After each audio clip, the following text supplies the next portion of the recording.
Karibu sana mwanafamilia wetu wa Mseto Media, tuendelee kupeana taarifa na update toka ndani lakini pia nje ya Tanzania. Kikubwa zaidi wewe ambaye ndo kwa mara kwa kwanza unatizama chaneli hapa, ni kusi bonyeze maneno mekundu yaliyoandikwa subscribe kisha alama kengele ili usio unapitwa na taarifa lakini pia habari zetu za ndani nzito na zenye uchambuzi kama hizi hapa. Kama wewe ni mfuatiliaji mzuri wa Mseto Media, utakumbuka kule nyuma tulikuletea taarifa kuhusiana na habari ambayo ilitolewa ya madai ya kwamba Tundu Lissu kuna mpango wa kuuawa, ambapo habari hiyo ilitolewa na watu mbalimbali wa Chama cha Demokrasia na Maendeleo Chadema, akiwepo Hilda Newton ambaye huyu ni kiongozi wa vijana wa Chadema, ambaye bwana dada huyo alijulisha umma kwamba kuna mpango wa Tundu Lissu kuuawa. Akasema kwamba mpango huu umepangwa kwamba msafara wa Tundu Lissu ukiwa unatoka mahakamani kurudishwa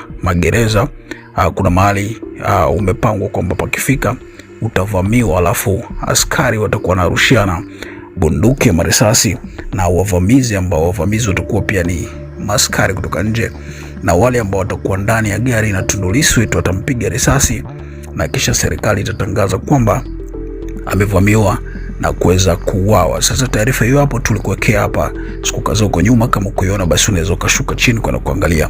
Lakini sasa kufuatia taarifa ile pale, jeshi la polisi Tanzania limetoa taarifa kwa umma juu ya madai au uvumi wa Tundu Lissu kuuawa, ambapo taarifa hiyo na kwenda kuinukuu na kuisoma kwako kama ilivyotolewa na jeshi la polisi. Jeshi la polisi limeandika taarifa kwa umma. Jeshi la polisi linaendelea na uchunguzi wa kukusanya ushahidi kutokana na taarifa ya Hilda Newton aliyochapisha na kusambaza katika mitandao ya kijamii tarehe 10 mwezi wa 4 2026. Taarifa hiyo ilikuwa inasema pamoja na mambo mengine kuwa serikali imepanga kumuua Mheshimiwa Lissu kwa risasi. Ili kukamilisha uchunguzi, jeshi la polisi linamwelekeza Hilda Newton afike katika ofisi ya mkurugenzi wa upelelezi na makosa jinai iliyopo katika jengo la makao makuu ndogo ya polisi iliyopo mtaa wa Oio jijini Dar es Salaam tarehe 24 mwezi wa 4 2026 saa 4 asubuhi, ili aweze kuwasilisha ushahidi aliosema na kutangazia umma kuwa anao. Hii ni kwa mujibu wa kifungu cha 11(2) cha sheria mwenendo wa makosa ya jinai kama ilivyofanyiwa marekebisho mwaka 2023. Hiyo ndio taarifa ya jeshi la polisi baada ya Hilda Newton kutoa taarifa kwamba kuna mpango wa serikali kumuua Tundu Lissu. Sasa baada ya taarifa hiyo kutolewa, Hilda Newton na yakaja akachukua taarifa hiyo polisi na kuiposti, alafu kisha akaandika, naenda kunukuu, kwamba jeshi la polisi, mnataka mie nifike kwa DCI?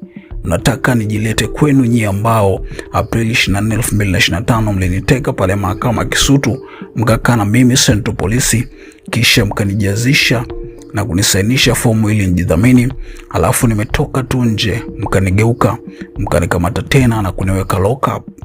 Nijilete tena? Nijilete kwenu nyie ambao Oktoba 29 mmeua kwa risasi Watanganyika wenzangu zaidi ya 10,000 na wengine mmewapa vilema vya maisha na wengine mpaka leo wanauguza majeraha ya risasi?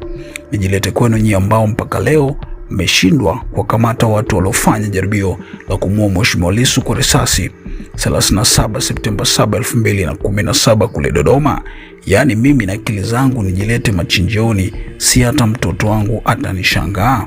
Labda niwaambie tu, kwa sasa na kazi kubwa ya kupigania ukombozi wa taifa letu, tupate katiba mpya, tume huru ya uchaguzi, tuwe na mifumo imara ya utoaji haki ili wote tuishi kwa usawa, kila mwananchi aifurahie nchi yake na ahisi kama anahisi kuwa salama. Baada ya hapo ndipo tunaweza kuombana ushahidi wa andiko langu au mimi kujileta kwenu. Kwa sasa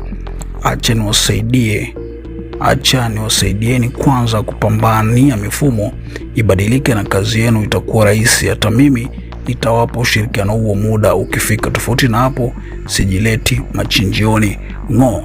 Hayo ni majibu ya Hilda Newton, ambapo hapa aliriposti kwenye posti hiyo ya jeshi la polisi ya kumuita aende akathibitishe tuhuma ama jambo alilolitoa kwamba Tundu Lissu serikali imepanga kumuua. Ujue mtu kama Tundu Lissu ni mtu mkubwa na ni mwenyekiti wa Chama cha Demokrasia na Maendeleo Chadema, tukasema ni kiongozi mkubwa wa upinzani nchini Tanzania. So swala taarifa yake ya kwamba kuna mpango wa kuuawa sio taarifa ndogo, ambapo watu wengi wamekuwa kitolea macho na Mseto Media tukasema tukusogezea hapa na tutaendelea kukuletea kila lile linalotokea. Kikubwa zaidi tuachie maoni yako juu ya taarifa hii hapa, lakini pia usisahau kusubscribe ambaye bado hujasubscribe. Hapa ni channel ya kupendwa kabisa Mseto Media.